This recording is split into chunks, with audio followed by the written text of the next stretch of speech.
¿cómo estás? ¿Qué tal un día más de encierro, un día más, sobre todo, de posibilidad de hablar con gente bien valiosa? Y aunque ya parece un lugar común, Hugo, la verdad es que hoy nos ponemos de gala, ¿eh?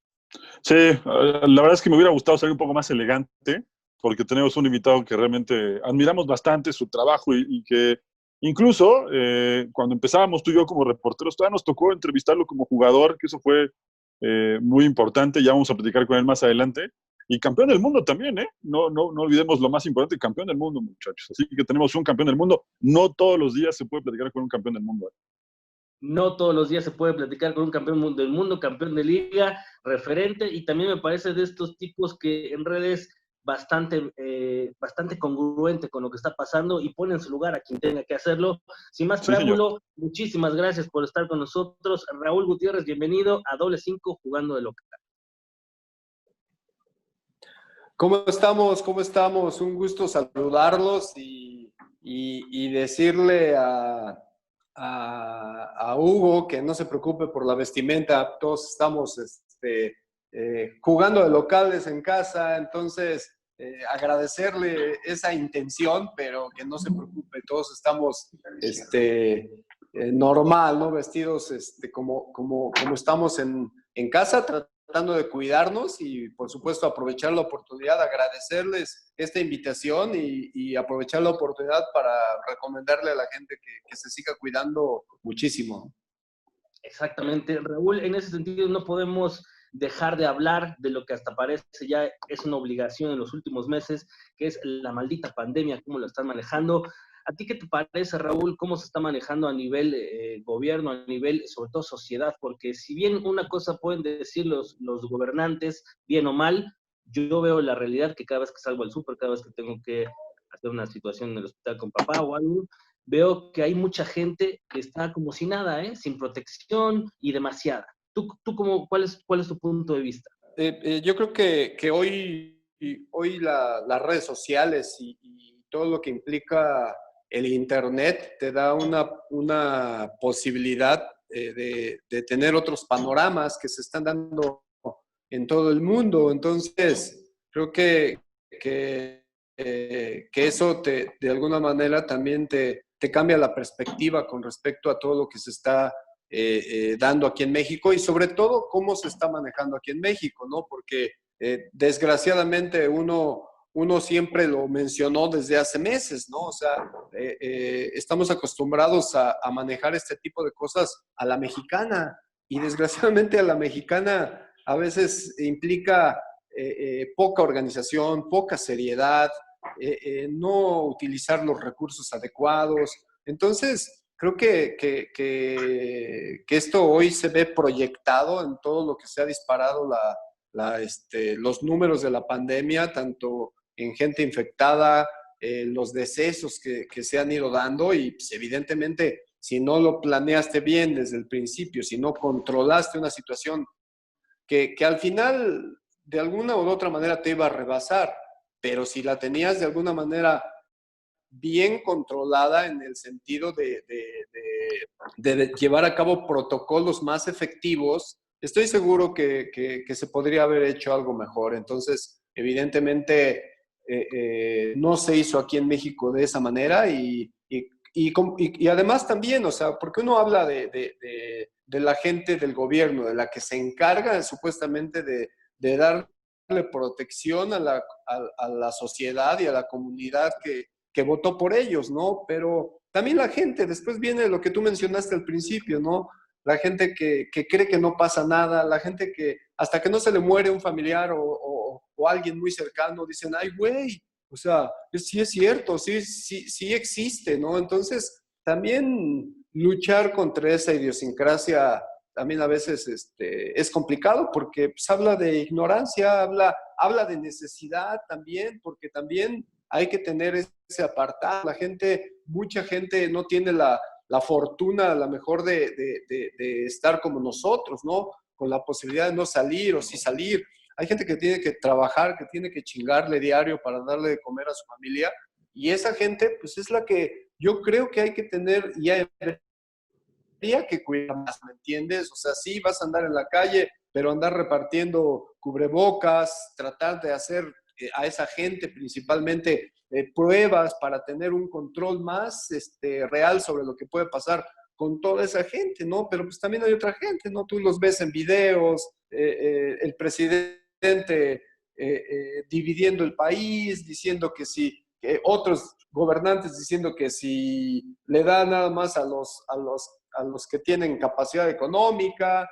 Entonces la gente que es ignorante, desgraciadamente, cree todas esas cosas. Ves al presidente sin cubreboca, entonces, ¿qué crees que va a hacer esa persona que sigue a ese supuesto líder si el supuesto líder no pone el ejemplo que su propio sistema de salud le está pidiendo, ¿no? Entonces, es un tema muy complicado por todo lo que pasa aquí en México, por cómo se dan las cosas en México, y es muy peligroso para todos, ¿no? Porque todo el mundo se está cuidando, mucha gente se está cuidando, y hay gente también muy irresponsable. Sí, sin duda, ¿no? El otro día platicábamos con el Chamagol, con Sebastián González, Raúl, y nos comentaba un poco el tema de cómo es la sociedad, no solo en Chile, sino también un poco en México. Yo diría que un poco en Latinoamérica, ¿no? Cómo nos manejamos de pronto, ¿no? Que con estas situaciones como la pandemia, de pronto puede ser un tema más cultural, más de idiosincrasia, por eso quizá cuesta más trabajo, ¿no? A veces ignorancia genera ignorancia, y también irresponsabilidad genera irresponsabilidad. Entonces, si estamos mal acostumbrados, porque ese sería el término, a no seguir instrucciones, a no llevar a cabo protocolos como ahora se están necesitando, pues es difícil. Y como te digo, al final la gente puede decir, no, pues es que a mí no me va a pasar, o sí me va a pasar, pero creo que también la mayoría tenemos gente muy allegada a la que puede serle muy fatal el contagiarse de COVID, ¿no? Entonces, digo, ahorita hablabas tú de que nos entrevistaste de jugadores y demás, o sea, cuídate. Sí. No es cierto. Es broma. Ya soy población de riesgo. Bueno, sí, Bueno, Gerardo también, ¿eh? Así Gerardo estamos también. varios, no te preocupes. Oye, Raúl, acabas de tocar un tema bien interesante, espinoso, y me parece que hasta en la punta de lanza de muchas situaciones. Hablas de idiosincrasia del mexicano, y ahí es cuando te pregunto, ¿cómo demonios le hiciste para luchar contra la idiosincrasia del mexicano y sobre todo del joven, que me parece, no es señalarlos, no es acusarlos, pero muchas veces se ve que son los más imprudentes? De pronto tener imprudencia en un grupo y de pronto tener una idiosincrasia de un grupo, ¿cómo le hiciste para manejar todo eso para llevarlos a ser campeones del mundo? Mira, creo que también estamos hablando más de un grupo particular, ¿ves? O sea, aquí yo creo que una de las grandes ventajas que te da el deporte es de alguna manera estandarizar pensamientos, ¿no?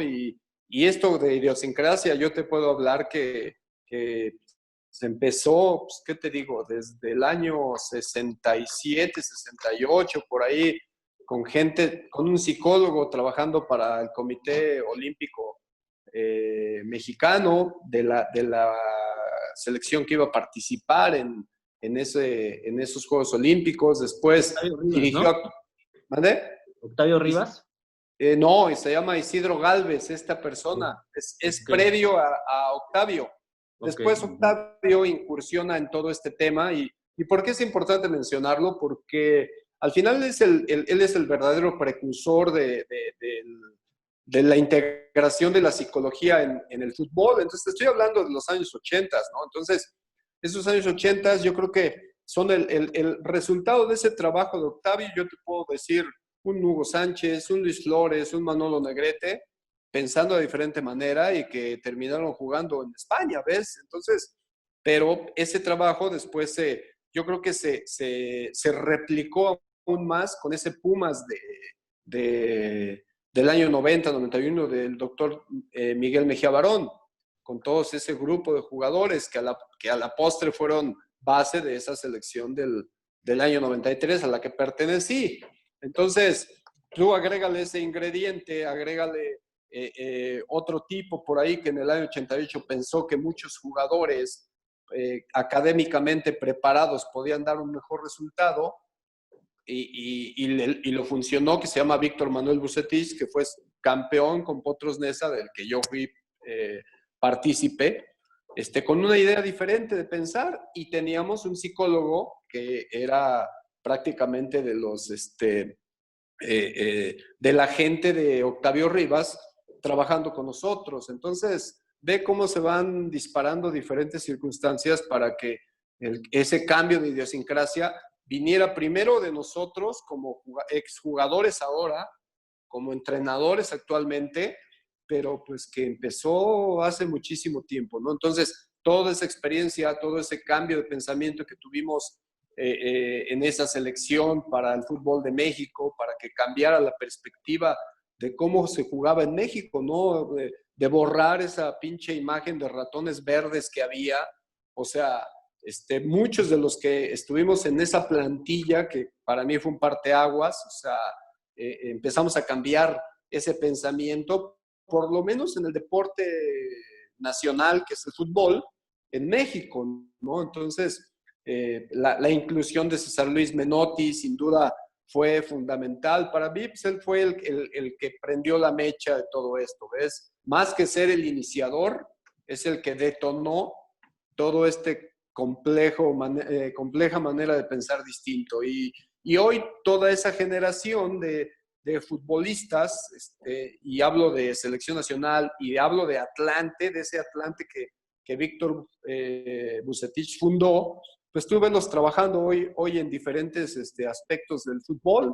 Unos están en la prensa, otros son directivos, la mayoría somos entrenadores. Entonces, son situaciones que han ido cambiando y obviamente nuestra manera de pensar la replicamos en nuestros equipos, y creo que más allá de la extensión que me hice con todo esto, es importante aclararlo, ¿no? ¿Por qué? Porque al final, si tú te remontas al 2005 con Chucho Ramírez trabajó con Octavio Rivas cuando en su paso por Pumas.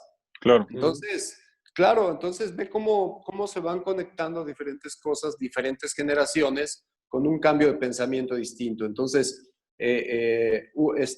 Chucho lo hizo a su manera, nosotros lo hicimos a la nuestra, empezando por las buenas costumbres, cambiarle las buenas costumbres futbolísticas y después también sociales, humanas, ¿no? O sea, imagínense a esa selección en algún punto. Estaba en el comedor, me quedé viendo y vi cómo se paraban, regresaban, llegaban, se iban.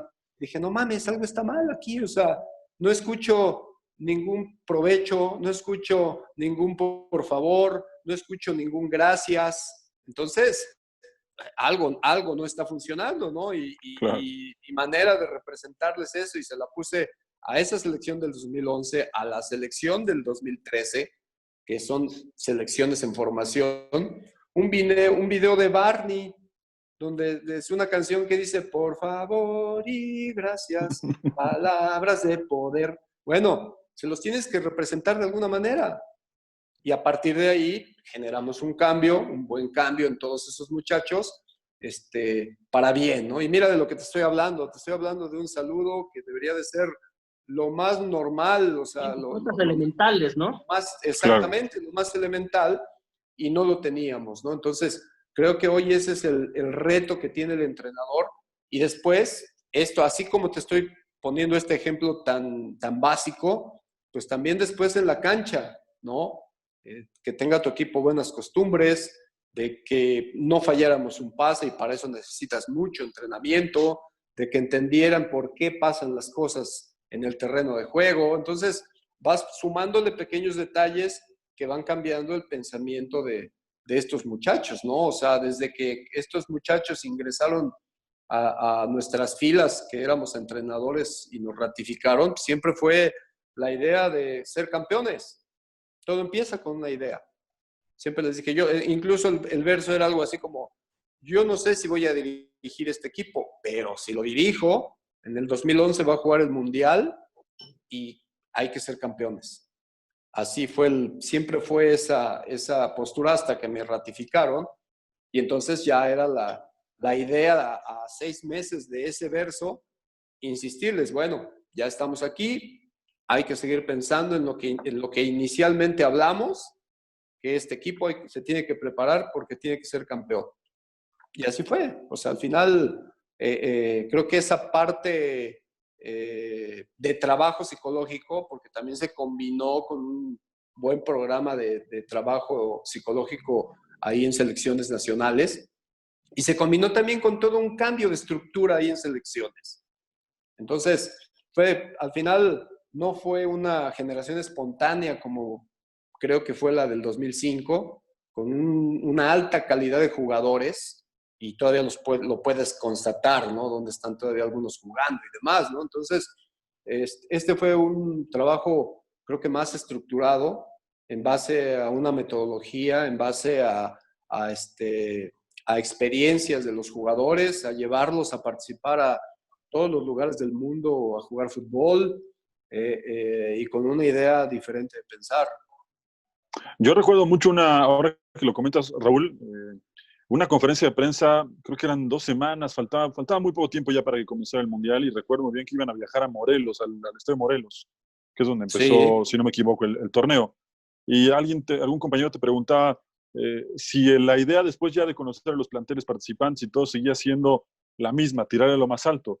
Y recuerdo tu seguridad en ese momento diciendo, es que si no estuviera seguro, no lo diría, no estaría con este grupo, confío en mis jugadores, hemos trabajado muy fuerte durante mucho tiempo para poder estar en esto, y le tenemos muchas ganas a esto. Y recuerdo esa frase justo en ese proceso en el que pasa todo el Mundial, hasta la final con Uruguay, y a los jugadores se les veía, desde que saltaron a la cancha, una seguridad que muy pocas veces se le ve al jugador mexicano. Olvídate ya de un partido de la Liga MX.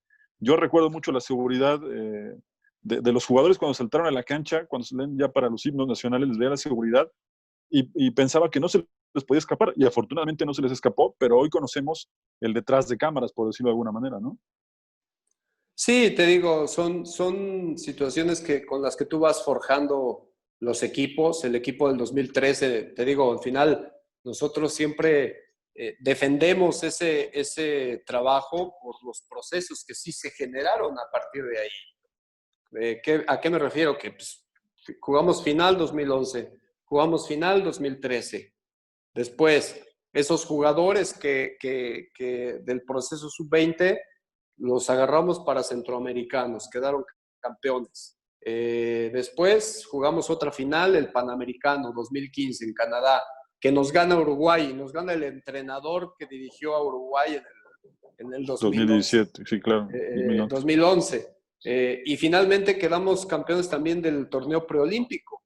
Esos 3 torneos prácticamente son la base del proceso olímpico, y tristemente en el proceso, en el torneo olímpico no nos va bien, nos eliminan en la fase de grupos, pero bueno, son situaciones que a veces el fútbol da, pero ese proceso, o sea, fue exitoso por donde tú quieras verlo.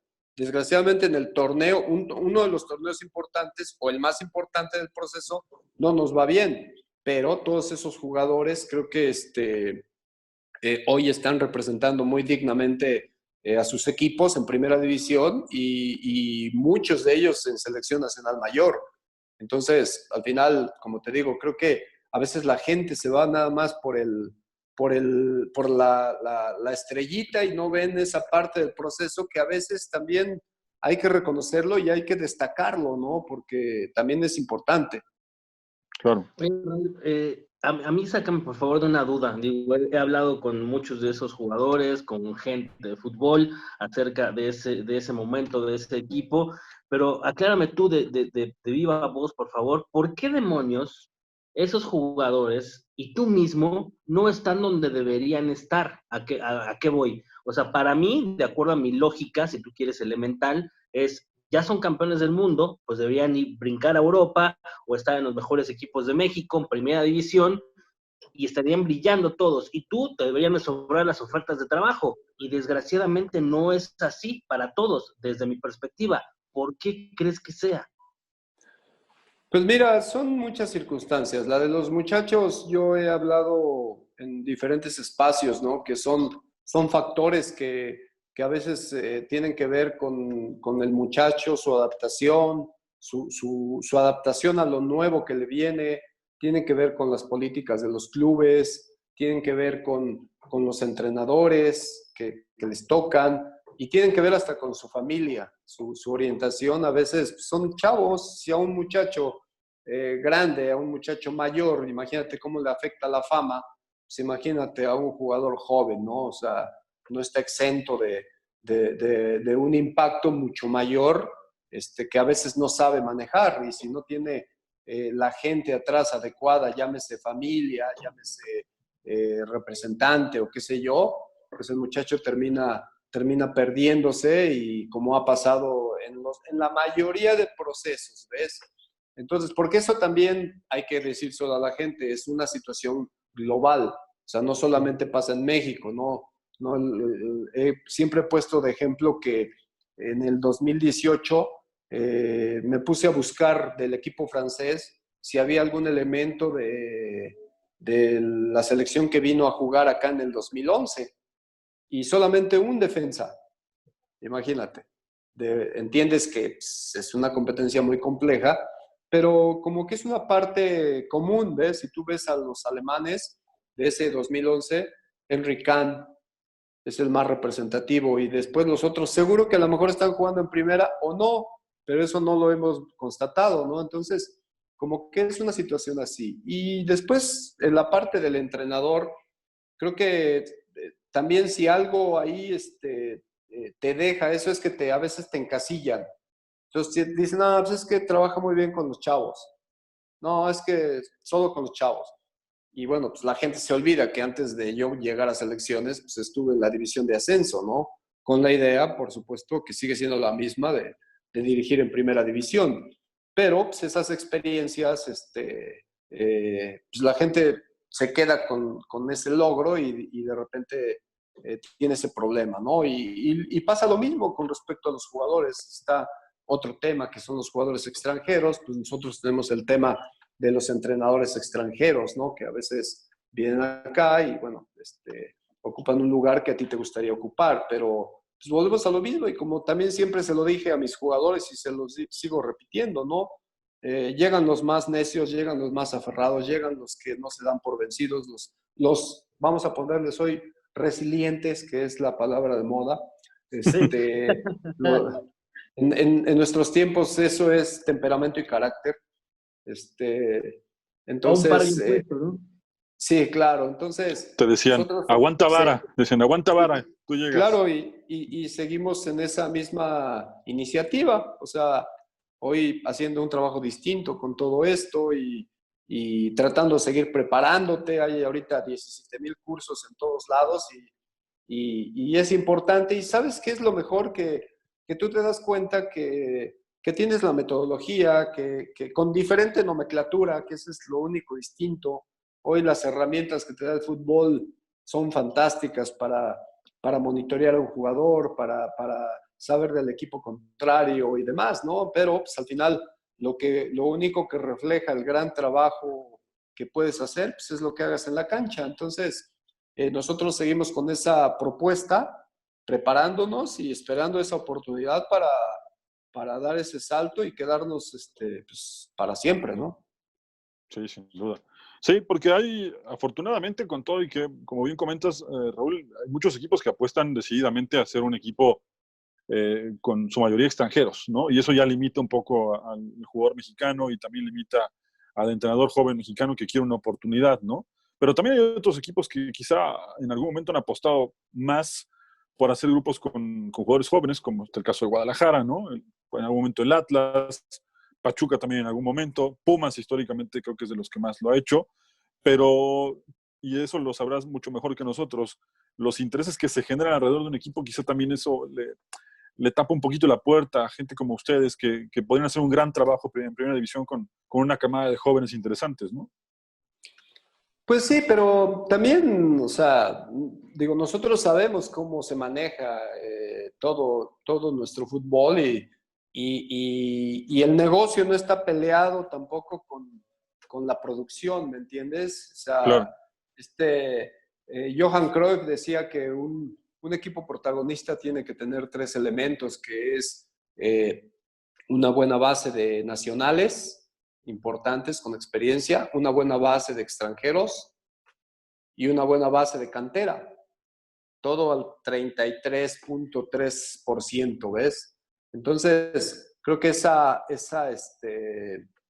fórmula funciona y creo que, bueno, algunos equipos lo toman, otros equipos no la toman, pero sin duda sabemos de esa circunstancia y por supuesto que tu experiencia como jugador, tu experiencia como entrenador, pues te da para manejar esos escenarios, ¿no?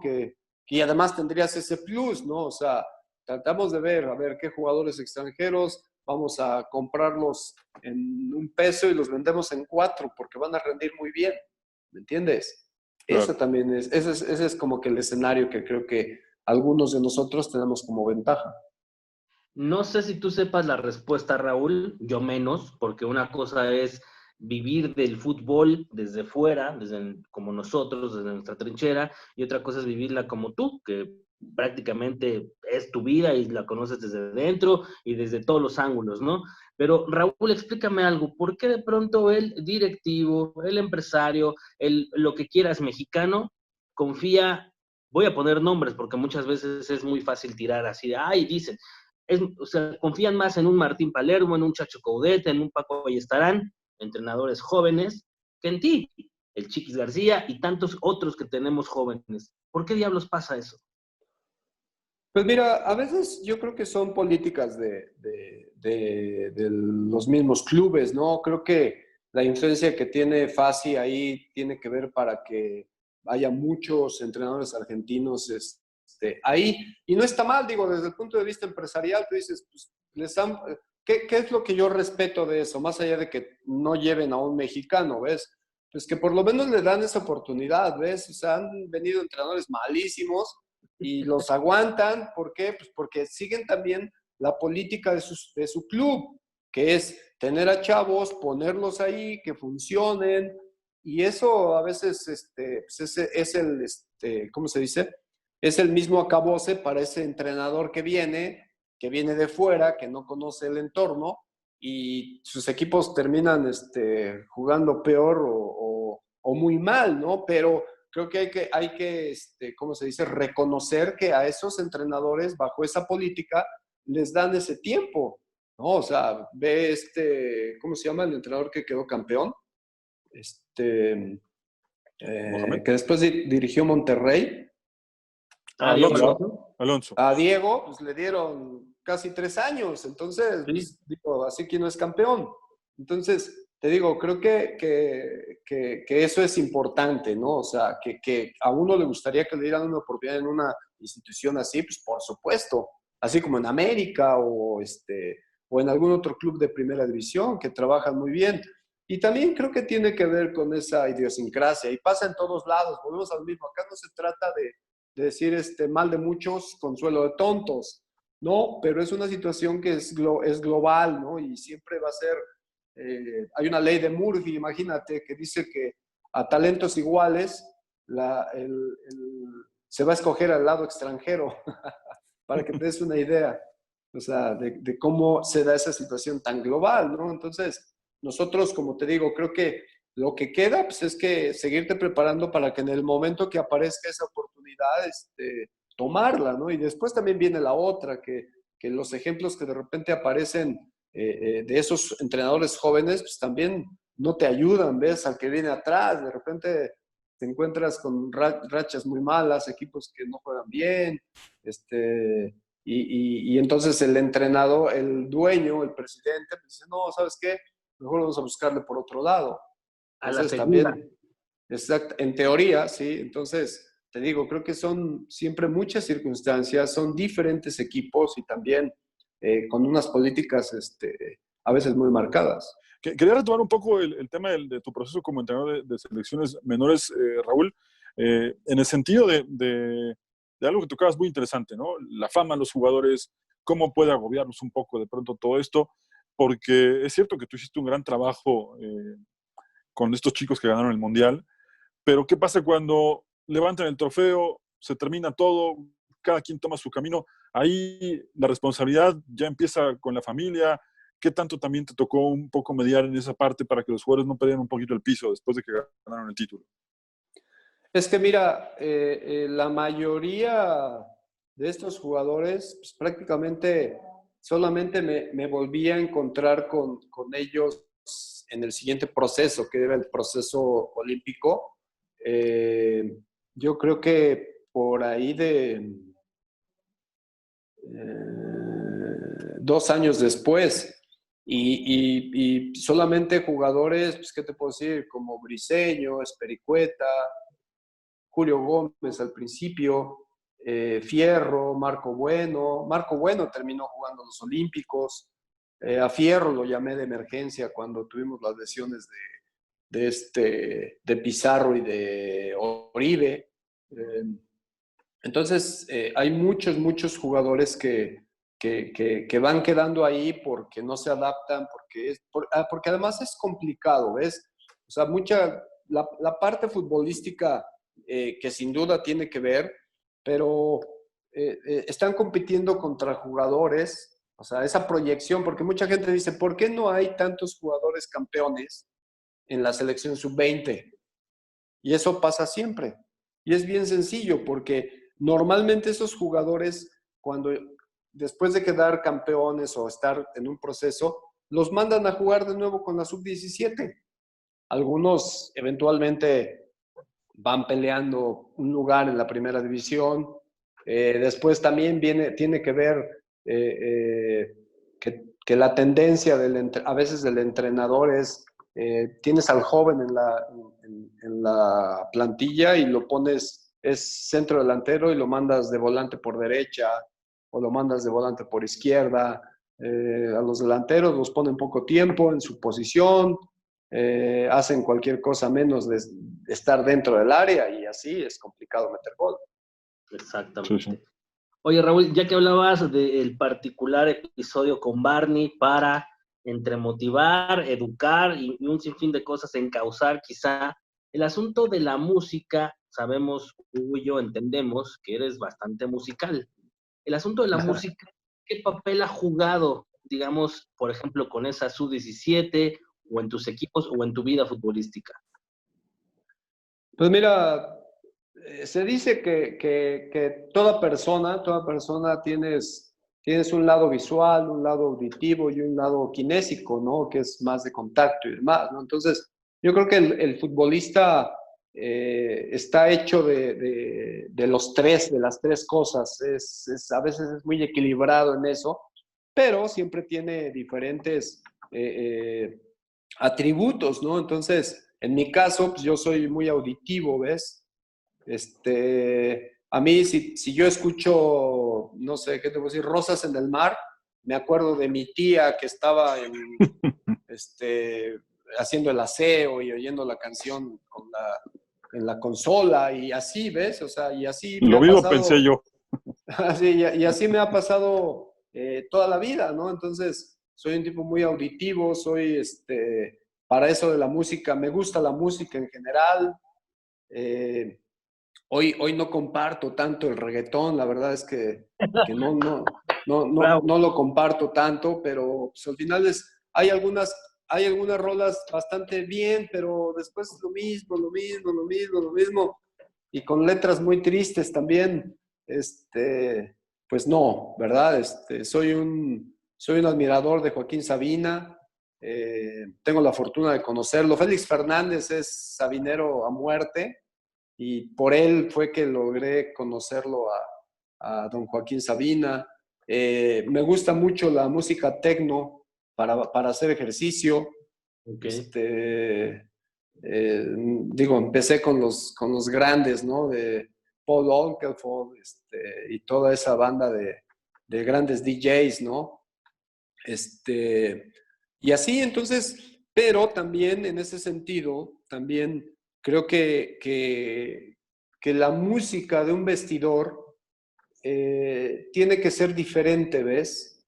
O sea, porque de repente a esos muchachos sub-17, pues de repente me ponían música de banda o música, o sea, yo decía, a ver, espérense, o sea, ahorita no necesito que estén pensando ni en la novia, que estén pensando con la canción así. No, no, no, no, no.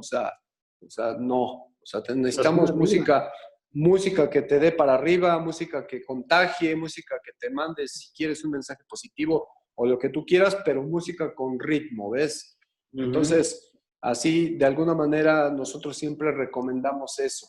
La otra, si a ti te gusta esa música, pues sabes que de trayecto del camión para acá, pues ponte a escuchar si fuera mi hermano en los años 80, pues ponte a escuchar a los Pasteles Verdes y a llorar, güey. O sea, pero, pero, pero no es así, ¿ves? Entonces, para mí sí es importante. Ni siquiera hablo de cultura ni nada de eso, eso es otra cosa, ¿no? Simplemente es el estilo de música que tiene que haber en un vestidor previo a un partido. Es lo que me interesa, Raúl, y lo dijiste, bueno, no quiero decir lo dijiste bien, pero más bien coincido yo contigo que el futbolista, no sé por qué, escucha demasiada banda, pero entonces dime o compártenos, por favor, cuál era el soundtrack de esa sub-17, qué sonaba en cada partido, cuál de pronto hasta fue el himno o el canto de guerra. Híjole, por ahí tengo ese disco, ¿no? Que usábamos mucho, pero pues fueron diferentes canciones que estaban de moda. En ese tiempo estaba Black Eyed Peas, me parece que sonando muchísimo, y esa canción, pero casi todas fueron de ese tipo, ¿ves? En español, por ahí también había otra, no me acuerdo cómo se llama. Necesitaría escucharla para decir, es que es esa. Pero te digo, creo que siempre fue esa música rítmica, esa música que te ponía en un estado de acción.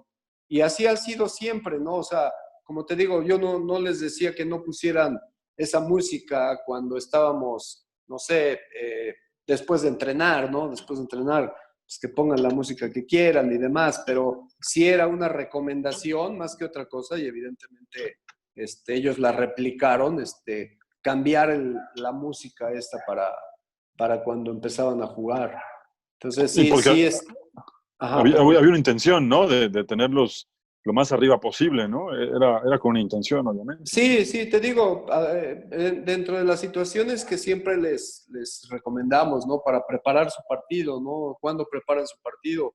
Si preparan el partido desde que se suben al autobús, ya desconectarte y meterte de lleno a lo que viene, ¿no? Y si pues, desde que te pones los audífonos, qué música escuchas, o sea, y les recomendabas, ¿no? Esa música, si a alguien le venía bien una música de banda, pues bueno, pues eso es de cada quien, eso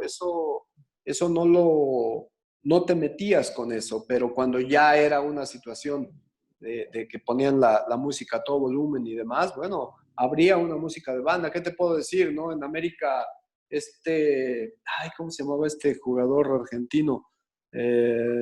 Bueno, ponía esta de la Chona, ¿no? O sea, sí, pero decías, pues está bien, pues es una música súper movida, dice cualquier tontería, pero pues,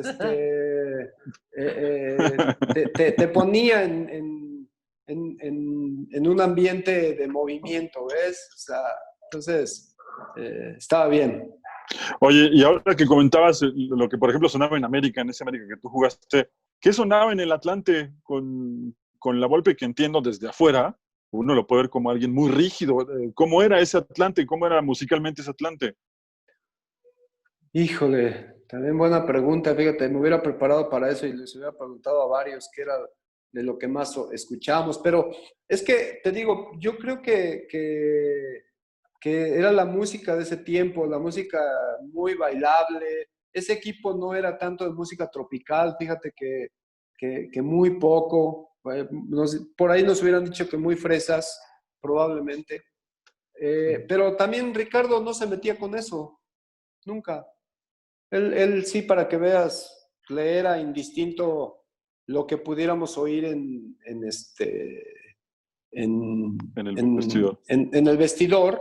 Y sobre todo, te digo, creo que él siempre respetó esos gustos musicales. Por ahí alguna vez habrá dicho música de locos o algo así por el estilo, pero riéndose, ¿ves? O sea, riéndose. Él ni le importaba ni se metía en eso. Entonces, pero híjole, muy buena pregunta. Te prometo que si tenemos otra oportunidad para la próxima, voy a tratar de echarla,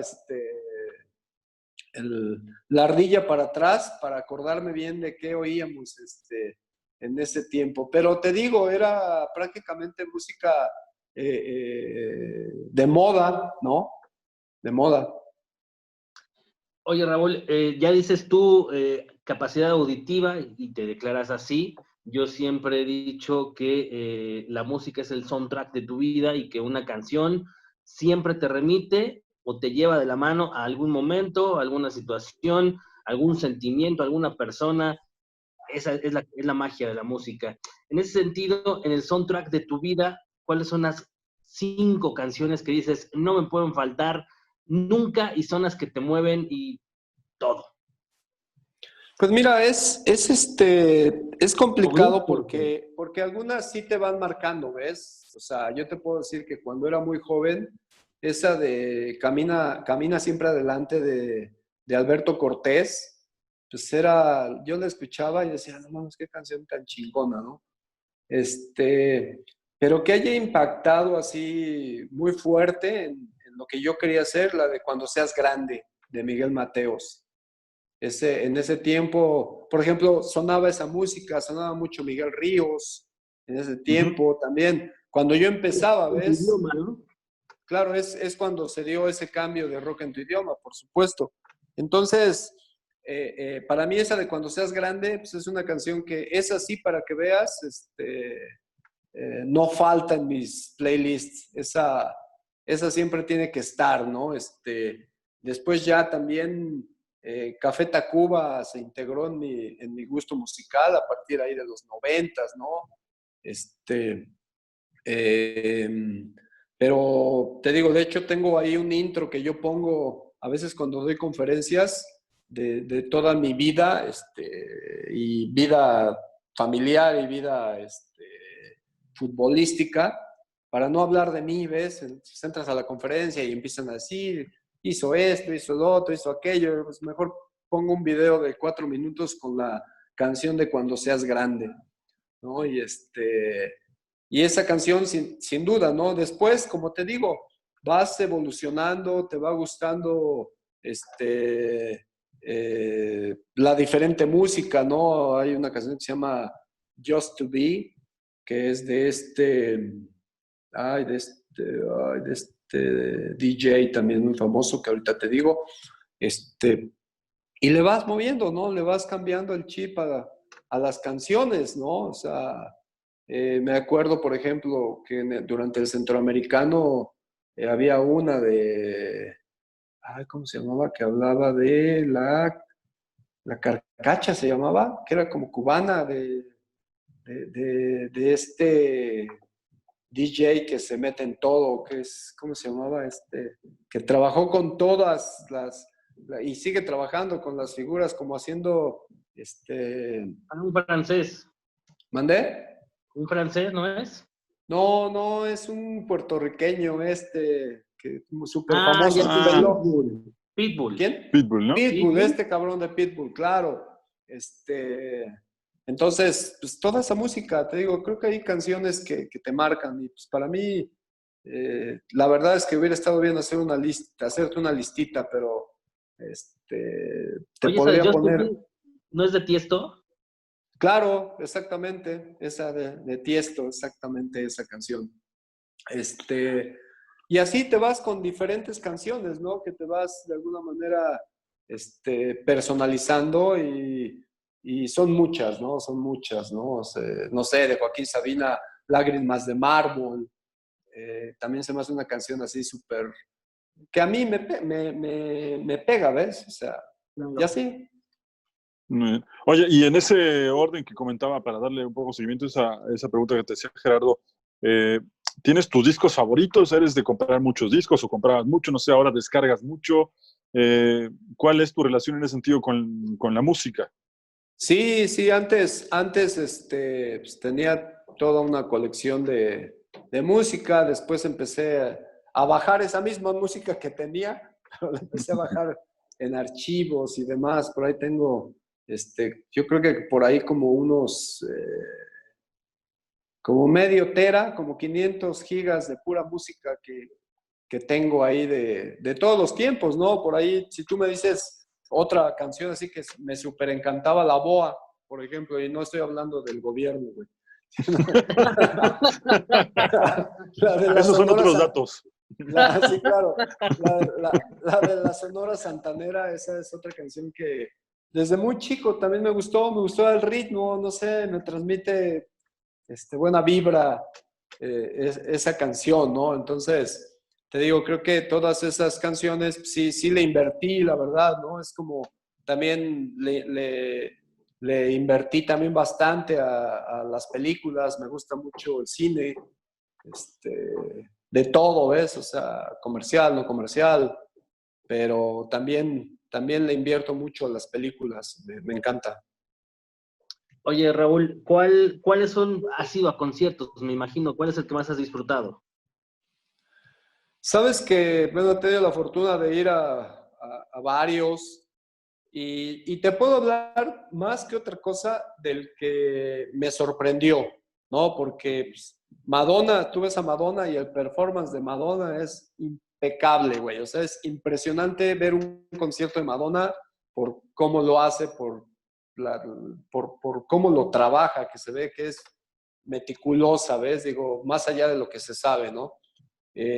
Pero en alguna ocasión, fíjate, andaba yo buscando unos boletos y ya estoy hablando hace muchos años de Phil Collins, ¿ves?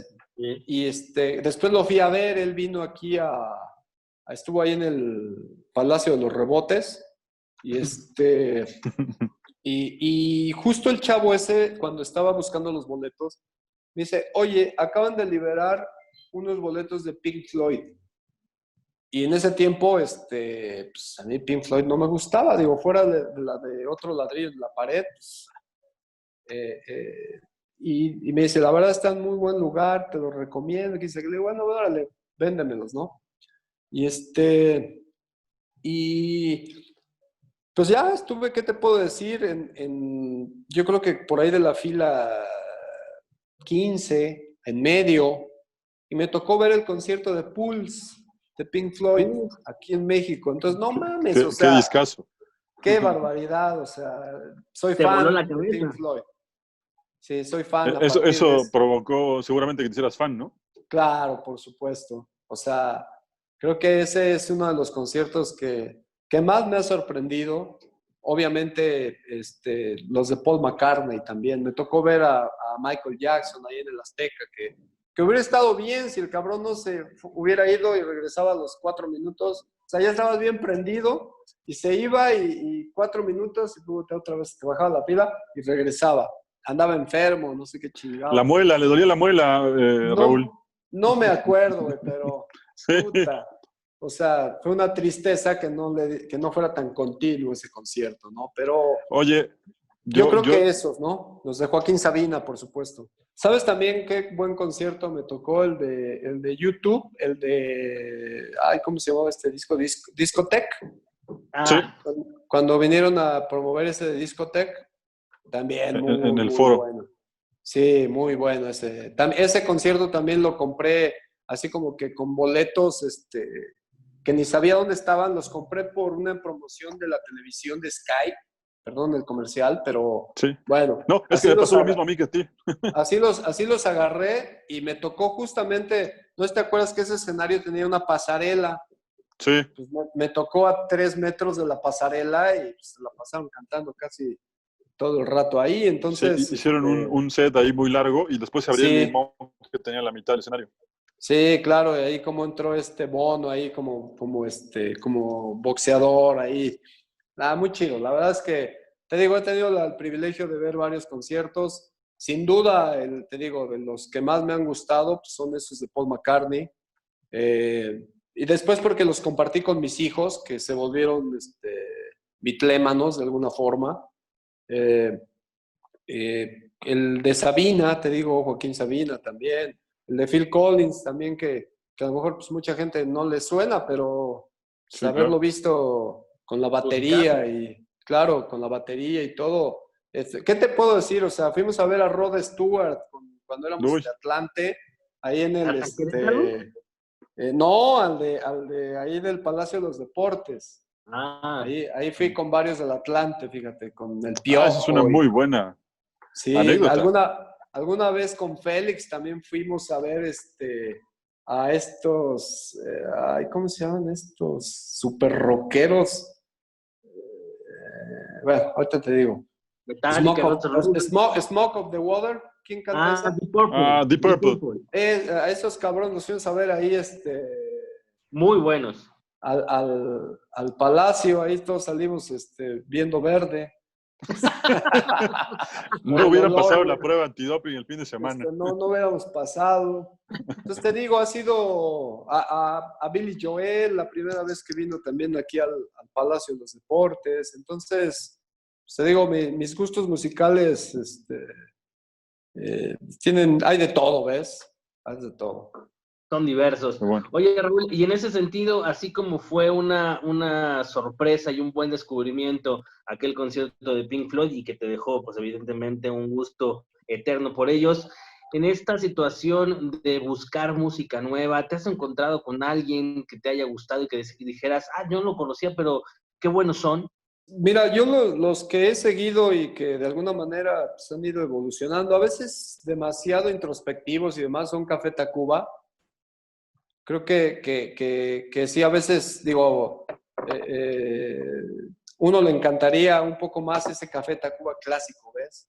Más comercial. O sea, no porque sea lo que vende, ¿no? Sino, pues porque creo que era una identidad que tenía ese grupo, pero que lo han hecho bien, ¿ves? O sea, dentro de todo han seguido colocando uno que otro, una buena rolita, una que otra buena rolita, pero pues me encantaría un poco más comercial todo, ¿ves?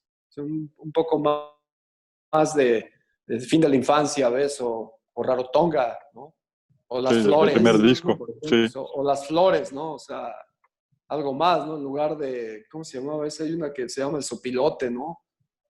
Que es súper extraña la canción, ¿no? Entonces, pero yo creo que ellos de alguna manera pues, han ido ahí evolucionando, ¿no? Creo que todos, en general, la mayoría, ¿no? Digo, no todos se han quedado como Luis Miguel, ¿no? Sí. Ya ves que hoy pide fettuccine, ¿no? ¿Mandé? Ya ves que hoy pide fettuccine con arroz blanco y no sé qué tanta cosa. Sí. Es justo el otro día, no lo había yo visto el comercial. Le mete a la dieta, pero no se le ve, ¿eh? Mi esposa me había dicho que le habían dado con todo por el comercial ese, pero ya cuando lo vi dije, pues, ¿cómo no le van a dar con todo?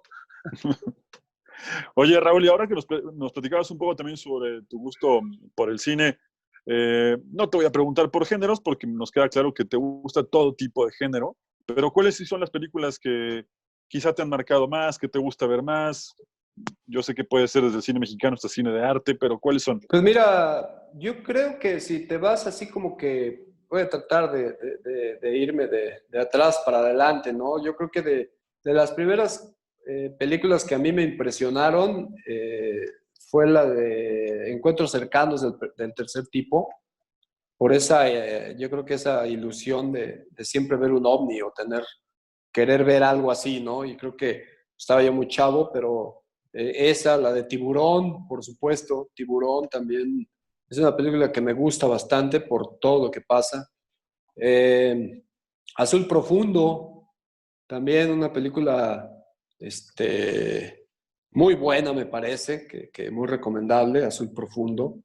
Y casi todas tienen que ver con siempre una buena resolución, ¿ves? O sea, a mí me gustan esas películas que siempre gana el bueno, que no te deje pensando necesariamente en lo que puede pasar. Creo que el cine es un poquito para eso, ¿no? O sea, Ya más para acá, ¿qué te puedo decir?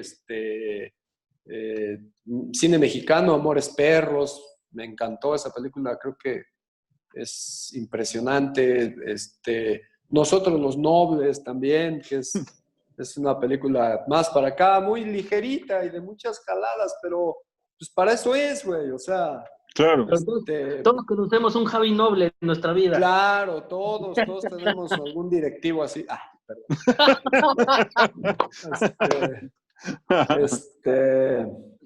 Esa, por ejemplo, volvemos después, te saltas a esa de Club de Cuervos, que también es fantástica, ¿no? Y te puedo Oye, muy decir, por apegada, ejemplo, ¿no, Raúl? Muy perdón. apegada a lo que es muy apegada a lo que es la industria del Fútbol Club de Cuervos. Claro, digo, si tú ves también la del presidente, ahorita que está también dándose, o sea, te da mucha risa por cómo ponen a Grondona, ¿no? O sea, Sí. pero lo que hay detrás de todo eso también es fantástico y cómo lo manejan, o sea, te digo, cómo lo cuenta, a mí me parece muy bueno, ¿no? Y te digo, películas, después ya te vas a... Soy muy fan de Steven Spielberg, también yo creo que si empiezo a ver todas las películas que he visto, yo creo que un 70% han sido de él, las de Christopher Nolan también, que, este, que desde la de Batman, El Caballero de la Noche Asciende, yo de niño era Batman, entonces imagínate. Sí, sí, sí. Era admirador de Adam West en ese tiempo. Claro, o sea, ves esa. Te digo, como que de alguna manera, cuando vas al cine, pues vas a proyectarte, ¿no? Y yo todavía me acuerdo de cuando salió la primera de Spider-Man, que también yo de niño, puta, yo veía Spider-Man y yo decía, pues que era Spider-Man, güey. Entonces vas y ves Spider-Man y wow, ¿no? Ahora ves de nuevo Spider-Man y pues, algunas fantásticas, ¿no? Otras dices, charo, o sea, se volaron la barda en algunas cosas, ¿no? Sí, pero en general así, y también sabes que por eso también, de alguna manera, yo agarro corto clips de películas que me parecen interesantes y con mucho orgullo, yo te digo que en el 2006, 2007, yo les puse ese clip a la gente de Correcaminos, me parece que estaba yo trabajando en ese tiempo, 2007, cuando recién llegué. El clip ese donde están encerrados en el coliseo y que los quieren matar, ¿no? Y se organizan y, bueno, pues es trabajo en equipo. Entonces, soy mucho de eso también, de cortar esos pequeños clips de las películas y mostrárselos a mi gente. ¿Por qué te menciono Porque después se hizo ultra famoso porque Guardiola también se los puso en el 2008, ¿no? O 2009. Claro. Estoy hablando yo de 2 años antes, ¿no? Un año antes. Entonces, pues eso también te refuerza ciertas cosas, ¿no? Desde el punto de vista de los trabajos que haces en los equipos. Entonces, sin duda también, hoy hay muchísimas películas que disfrutar, te digo, esas de Christopher Nolan que siempre enredan pasado, presente, realidad, no realidad, ¿no? Interestelar, que es una de sus Claro. últimas, la de Durkik, creo que se llama Durkeke, Sí. algo así.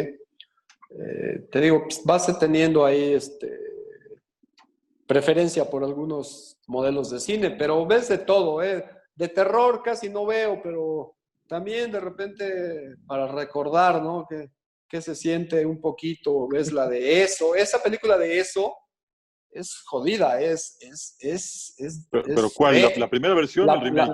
No, la primera película Sí. de la nueva versión.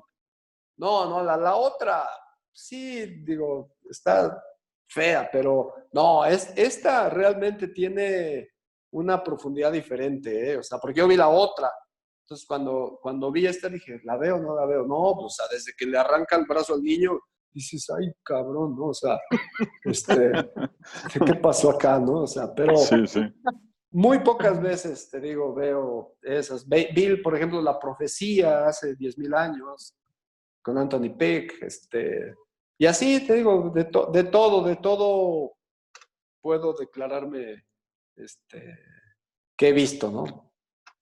Oye, Raúl, ya que dices y coincido totalmente que tanto la música como el cine y la literatura son herramientas para por nuestra vida supuesto. diaria y profesional. En cuanto a literatura, ¿qué es lo que te mueve? ¿Qué es lo que te gusta? ¿Qué es lo que te sirve de vehículo para tu chamba y para tu persona? Pues mira, también ahí he ido variando, ¿no? O sea, vas creciendo. Te puedo decir que a mis 13, 12, 13, no, te puedo decir que cuando estaba en la primaria, pues terminé de leer Moby Dick, muy a huevo, la verdad, pero la terminé de leer cuando iba en sexto. También por ahí en esa etapa leí La Guerra de los Mundos, que también me pareció muy complicado, ¿ves? O sea, no, a veces me perdía porque no la encontraba, pero al final la terminé. Después ya un poquito más grande, mi mamá trabajaba en Tupperware, fue representante de Tupperware, iba a seminarios y eso, y de repente traía libros. Y un día agarré uno de esos libros, se llamaba El milagro más grande del mundo, de Ogmandino, y realmente me hizo eco ese libro, o sea, lo que habla de que al final, y un resumen muy sencillo, es que todo está dentro de ti y lo que quieras hacer con eso. Hizo mucha referencia en mí y así fui cambiando de diferentes autores. Después ya leí La inteligencia emocional de Goleman. Y un libro que puedo recomendar muchísimo se llama ¿cómo se llama? Poder sin límites de Anthony Robbins. Es un libro también viejo que también te da muchas directrices de cosas, ¿no? Después, digo, de ahí te puedo decir que me voy a Azteca, un libro ¿cómo se llama este autor? Se llama Azteca, que es toda una narrativa de la conquista de México. La verdad, muy, ¿cómo se dice? Eh, Muy fantástica, pero muy interesante, ¿no? Muy buena. Los libros de la saga de Harry Potter también a mí me encantó, la verdad, me encantó. El Caballo de Troya, los libros de Código Da Vinci, toda la saga de Dan Brown. Entonces, pues, digo, muchos libros, ahorita estoy leyendo uno que se llama, ¿cómo se llama? Berrinches. Tengo una hija de 5 años. Entonces, así, creo que te digo, de repente los libros de Valdano también me han gustado mucho, su enfoque que tiene, el último de los 11 pasos de líderes, me parecen muy buenas analogías que hace, ¿no? Entonces, estamos así con ese tipo de lectura. De repente, pues te digo, aparecen libros más técnicos, pero son los que a veces leo menos. Oye, y con esta etapa de confinamiento, Raúl, ¿cuál es tu día a día? Evidentemente nos ha permitido estar más tiempo en casa, pero también nos ha dado esta posibilidad de hacer algunas cosas que no imaginamos, como a lo mejor, no sé, en tu caso quizá leer un poco más. Nos comentabas hace rato de los cursos que estás tomando, que hoy hay muchos afortunadamente para poder tomar. ¿Cuál es tu día a día en esta cuarentena? De repente, cuando tienes una hija de 5 años, a veces tienes que direccionar bien todo ese tiempo más por las cosas que tiene que hacer. Imagínate, tenerla encerrada no ha sido tan sencillo. Entonces, pues te la pasas de alguna manera jugando con ella y haciendo actividades con ella. Acaba de terminar prácticamente su kinder 2. Entonces, hago una rutina de ejercicios también, que se me hace básico también para mantenerte físicamente bien. No sales tanto, la verdad es que no salgo. Y después te digo, al final, yo creo que ya la parte de la noche es cuando más la ocupas. Por ejemplo, ahorita dejé grabando el partido de Chelsea. Lo dejas grabando y a veces lo ves, ¿no? Y ocupas pues, tiempo para estar también con Cari, que es mi esposa. Estamos viendo por ahí, ahorita estamos viendo Westworld, ¿ves? Una serie también muy extraña. Ahorita esta última temporada se volvieron locos. Sí, pero muy buena, ¿no? O sea, te digo, al final un poco así, de repente estás ahí en redes sociales, ves las tonterías que pasan de repente acá y opinas, opones. Y creo y eso haciendo un paréntesis, ¿no? Yo creo que pues no es que, porque la gente de hoy, la gente que hoy está en el gobierno, la gente que hoy es partidaria de toda la administración nueva, dice que antes no decíamos nada. Y siempre hemos dicho, siempre nos hemos quejado, siempre no estamos de acuerdo. Como le decía el otro día a un cuate que por ahí le decía, pues espérate, le digo, si esto lo venimos viviendo, digo, tú seguro ni habías nacido, ¿no? Desde que nos hubiera gustado, como decía mi maestro de Ciencias Sociales, que López Portillo, en lugar de defender el peso como perro, lo hubiera defendido como economista, cabrón. O sea, entonces, así como esa, pues te vienes con todos los presidentes, ¿no? Entonces, creo que hoy es casi una obligación, marcar lo que no está bien, ¿no? Y creo que hoy también las redes sociales te permiten esa parte, ¿no? Externar un punto de vista sin que sea necesariamente una ofensa, aunque a veces no puedes dejarte de reír, o sea, de cosas, o sea, que te parecen inauditas, o sea, agarran y... ¿Cómo mataron a Peña Nieto todo el sexenio? O sea, porque si eran 5, eran 3, que si cuando quiso hablar inglés, que si... Y ahora se dan golpes de pecho porque tenemos un presidente que nos divide, ¿o ustedes sabían que eran fifís? No, yo no me siento ni de uno ni de otro. No, pues Todos yo no somos sabía. mexicanos. Sí, güey, yo no sabía. Entonces, pues ahora resulta que tengo que quedarme con un par de zapatos. O sea, toda la gente como ustedes, como yo, que le hemos chingado todos estos años trabajando para lo que tú quieras, para tener una vida mejor, y ahora resulta que no está bien. ¿Por qué? Porque un tipo lo piensa de esa manera. Yo creo que eso no está bien y va en contra del crecimiento de cualquier persona naturalmente hablando, ¿no? Entonces, yo creo que el mexicano no puede quedarse callado y simplemente opinar. O sea, mucha gente me dice, no, es que hay que ser políticamente correcto. Sí, por eso abusan de nosotros, por ser Sí, claro. políticamente correctos. Entonces, yo creo que el mexicano también tiene que aprender eso y aprenderlo desde el mejor punto de vista, ¿no? Perdón el comercial. No, no, Oye, está bien, está bien. evidentemente me cambiaste el rumbo de la pregunta, pero a ver si la puedo formular bien. Hablas de que tienes una pequeña de 5 años. Hoy el mundo para un pequeño, una pequeña de 5 años es muy distinto al que viviste tú, que vivimos nosotros, al que visualizamos, al que sufrimos, al que gozamos, al que esperamos. Hoy, ya no solo como México, sino como mundo, sino como sociedad, sino como todo lo que somos y dejamos de ser y dejamos mucho que desear. ¿Te preocupa el mundo que le está tocando a tu hija y el que le va a tocar, hablando pandemias, hablando todo lo que tenemos hoy y lo que se viene?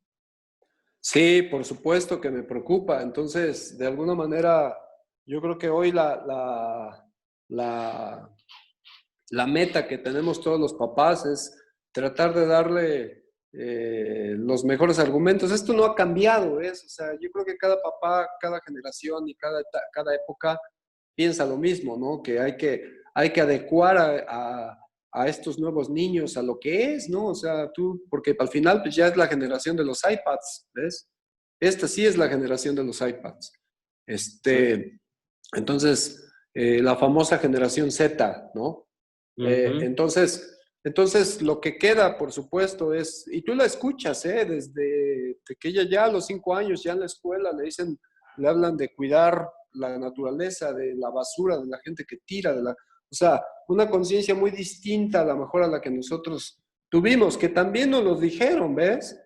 Pero creo que hoy el gran reto es que estos niños se adapten a estas nuevas condiciones que hay, ¿no? Y que aprendan a convivir, ¿no? Yo creo que ahorita, imagínate, para todos esos niños de 5 años, regresar a la escuela, ¿cómo van a regresar? ¿Van a regresar con careta? ¿Van a regresar o sea, todo ese tipo de cosas son a las que hay que ir habituando a esta nueva generación.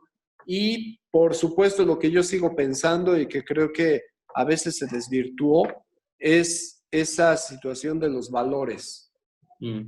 O sea, aquí no es que si está bien, está mal, o no. O sea, si tú no tienes unos buenos valores establecidos, como yo siempre le dije a mis padres, ¿no? Digo, lo que mejor les puedo agradecer es que ustedes me hayan enseñado qué es lo que está bien y qué es lo que está mal.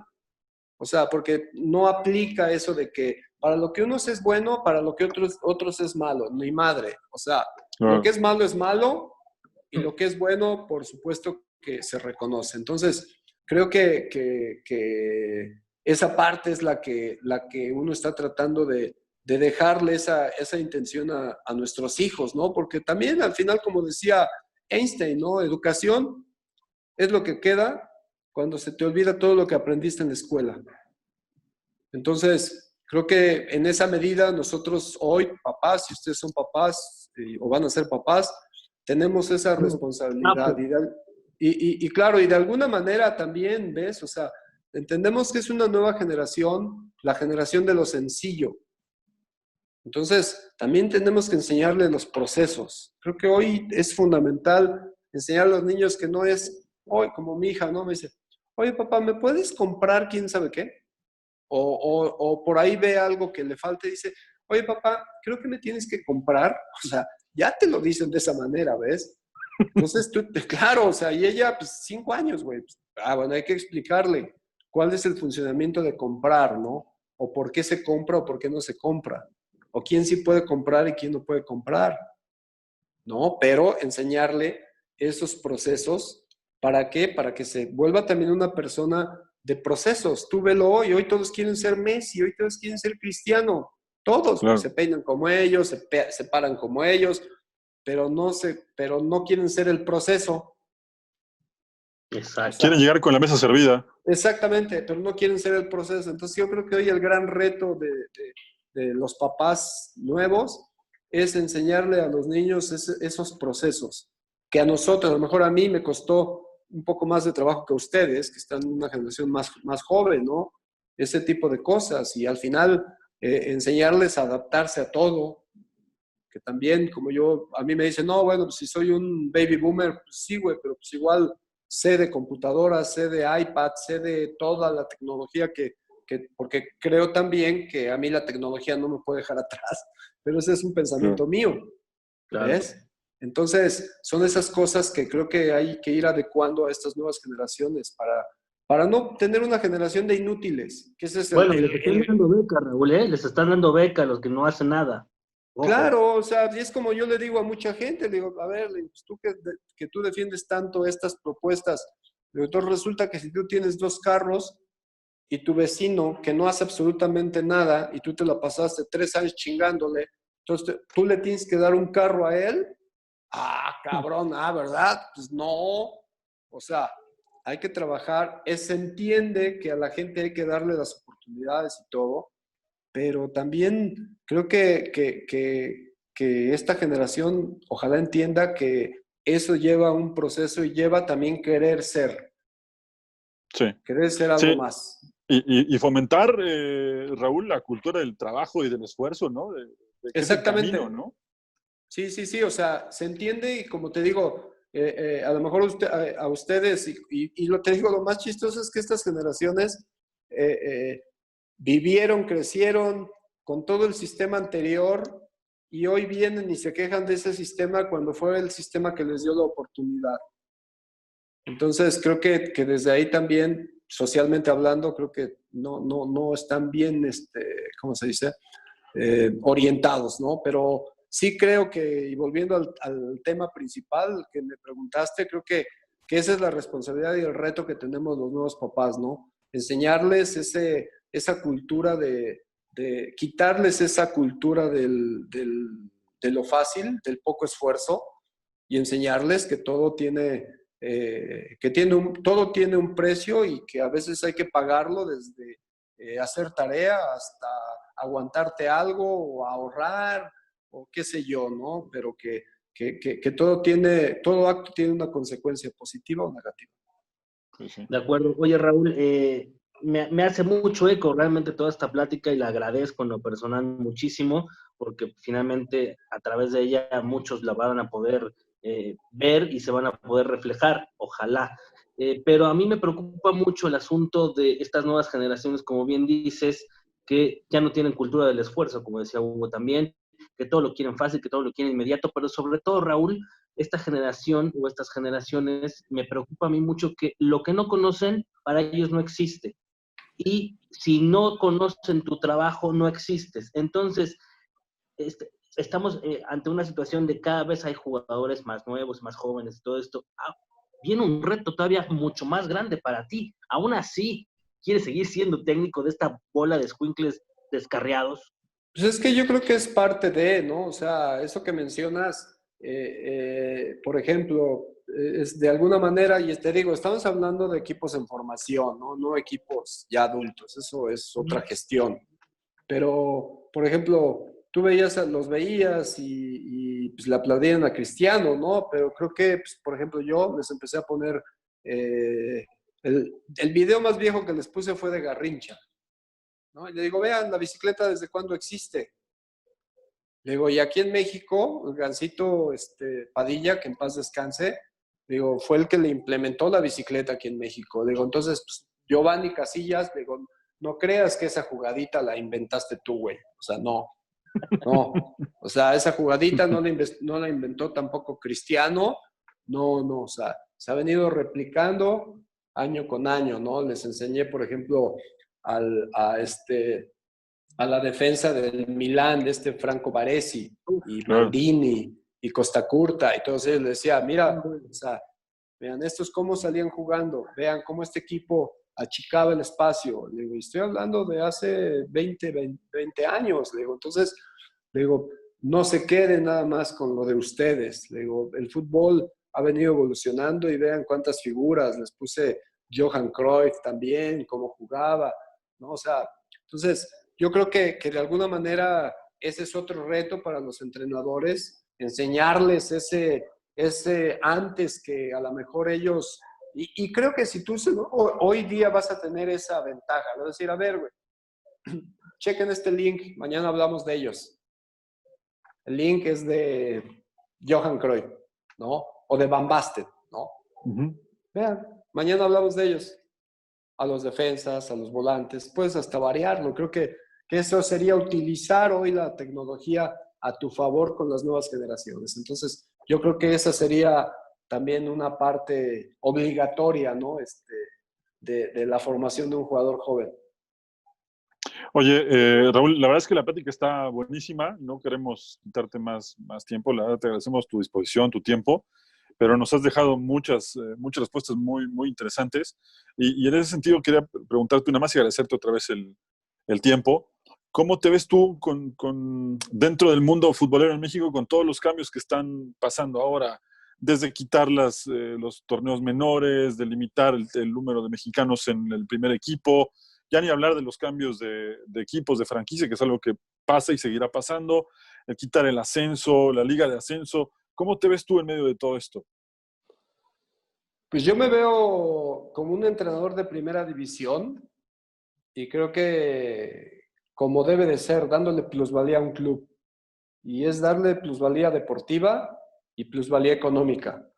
Yo me proyecto así, esa es la visión que tengo como entrenador, porque como te digo, se entiende que el negocio, el fútbol es un negocio y es un deporte, y creo que no tendrían que estar peleadas las dos partes. Entonces yo me veo como un entrenador de primera división dándole plusvalía a un equipo. Oye, Raúl, y con una carrera tan grande, tan amplia, atlantista, campeón con Atlante, pasaste por ahí con el América, que incluso hasta te cambiaron el apodo de Potro a Pegaso, bueno, una circunstancia rara ahí, selección mexicana además. ¿De quién eres fan? ¿De quién dices, tengo los colores puestos? Es que, ¿sabes que O se quita ya con el tiempo. a mí me pasa así, o sea, o a mí me pasó así. A mí desde muy chavo, yo te digo, a mí no me gustaba ir al estadio. Entonces, a mí me llevaba mi papá a ver al Cruz Azul de Miguel Marín y yo me la pasaba aventando fichas, porque pues, además ni siquiera me llevaba abajo, ¿ves? Me llevaba al gallinero. Entonces me pasaba aventando fichas a la gente, no a la gente, sino dice que yo quería llegar a la cancha y Okay. pues, ni madre, nunca llega, o sea. Entonces, yo me la pasaba haciendo eso. Yo veía la cancha verde y decía, pues va a ser muy chido correr ahí. Después, a los 10 años, un primo que se llama Rolando Cedillo, muy americanista, me hizo fan del América. Él era muy influyente en mí, de alguna manera ese año coincidió que América fue campeón y yo le cambié al América. Entonces, del año 76, te puedo decir, a que empecé a jugar profesional, pues yo era un americanista, ¿no? Después, cuando entras a jugar fútbol profesional, pues se te olvida y empiezas a defender los colores. Y así prácticamente me declaro, ¿no? O sea, quieres mucho los equipos en los que jugaste. Jugué en Atlante, jugué en América, jugué en medio año en León y los quiero igual, ¿ves? O sea, y mira que jugué medio año en León, pero pues tiene que ver más porque fuera de todo lo que sea, pues fuiste un profesional y así me considero, ¿no? O sea, pues Atlante, el equipo que me da la oportunidad, por supuesto, ¿cómo no voy a estar agradecido? América, que fue el equipo que me proyecta de diferente manera, pues cómo no voy a estar agradecido. Selección nacional, ¿no? Que te hace ser un jugador diferente en todos sentidos y también cómo no puedo estar agradecido. Entonces, te digo, al final me siento muy privilegiado. La verdad es que puede no gustarle a la gente, ¿no? Pero pues si juega América contra quien tú quieras, pues yo le voy al América. Y si juega Atlante contra quien tú quieras, pues yo le voy al Atlante, ¿no? Cuando juega Atlante América, ahí se te viene la duda, pero casi siempre te guías, ¿no? A ver, dices, bueno, a ver, América, ¿quién lo dirige? ¿Qué jugadores están? Y Atlante, no, pues lo dije el Piojo, no, pues le voy al Atlante. Pues, el Piojo es mi cuate. Entonces, así ya mi manera de interpretar el fútbol fue así, ¿no? O sea, entonces, te digo, no puedo agarrar y tampoco puedo declararme americanista de hueso colorado porque pues sí le iba a la América cuando era chavo, pero cuando empiezas a jugar fútbol, yo creo que esa filiación se te desaparece, o al menos eso es lo que yo pienso que un profesional debe de hacer, ¿no? Como bien dices, desde chico te haces de un equipo. En el caso de Gerardo y de mí, cuando empezamos en esto, siempre te decían, trata de no dar color para que no se vea de qué equipo eres. Pero en el fondo empiezas porque te gusta esto, porque eres fanático de un equipo. Y al final tienes que saber manejar eso como tú muy bien dices, ¿no? El saber equilibrar entre tus pasiones y entre tu trabajo. Sí, pero digo, yo creo que, por ejemplo, a lo mejor para un comentarista, para un profesional, a lo mejor de prensa y todo eso, pues es válido, o sea, es diferente. Bueno, al menos yo creo que es diferente, no sé. Por ejemplo, Félix Fernández se declara atlantista, hasta se hizo un tatuaje, ¿no? O sea, bueno, pues también hay quien lo interpreta así y es válido, ¿no? O sea, mi interpretación pues es esa y no es que no me quiera declarar de ninguna manera o que, pues, como siempre le digo, pues, cuando a mí me preguntan de los equipos, pues es como si me preguntas a quién quieres más, ¿no? A mamá o a papá, porque al final en primera división jugué prácticamente 6 años con el América, en primera división. Con el Atlante Claro. estuve 2 años jugando en primera división, pero fue el club que me proyectó, ¿no? Claro. Y sin embargo, mucha gente todavía, pese a lo que acabas de decir, te identifica todavía más con Atlante que con América, ¿no? Sí. Pues mira, tiene que ver con el apodo muchas veces, ¿no? Entonces, siempre pues, Potro y se van inmediatamente con Atlante, ¿no? Poca gente me dice Pegaso por lo de que me salieron alas, que decía el perro Bermúdez. Pero también te digo, me declaro de los dos equipos fanático, ¿ves? Oye, Raúl, ya para irnos e irnos con una respuesta todavía mejor de las que has dado, cuando dejes este plano terrenal y te vayas a ser una estrella más del firmamento, ¿cómo te gustaría ser recordado? Como un tipo congruente, que amó a sus hijos más que al fútbol y privilegiado por haber sido parte del fútbol también. Muy bien, Raúl. Pues la verdad ha sido una charla muy interesante. Te agradecemos mucho tu tiempo, tu disposición, como siempre. Te mandamos un abrazo, que vaya todo bien contigo, con tu familia y esperemos que una vez que pase todo esto podamos saludarnos ya no de forma virtual, sino personalmente. Claro, encantado de saludarlos, un abrazo a todos y la recomendación sigue siendo la misma, hay que cuidarse, no den ventajas, usen cubrebocas, tengan sus distancias, lleven su gel, cuídense mucho. Un abrazo a todos. Muchas Nos vemos, gracias. Gerardo. Mucho éxito, Esto fue Raúl. Juega de Local y nos escuchamos y nos vemos en la próxima. No olviden darle like al video si les gustó y suscribirse a nuestro canal en YouTube, que es Doble 5. Un abrazo para todos y hasta la próxima.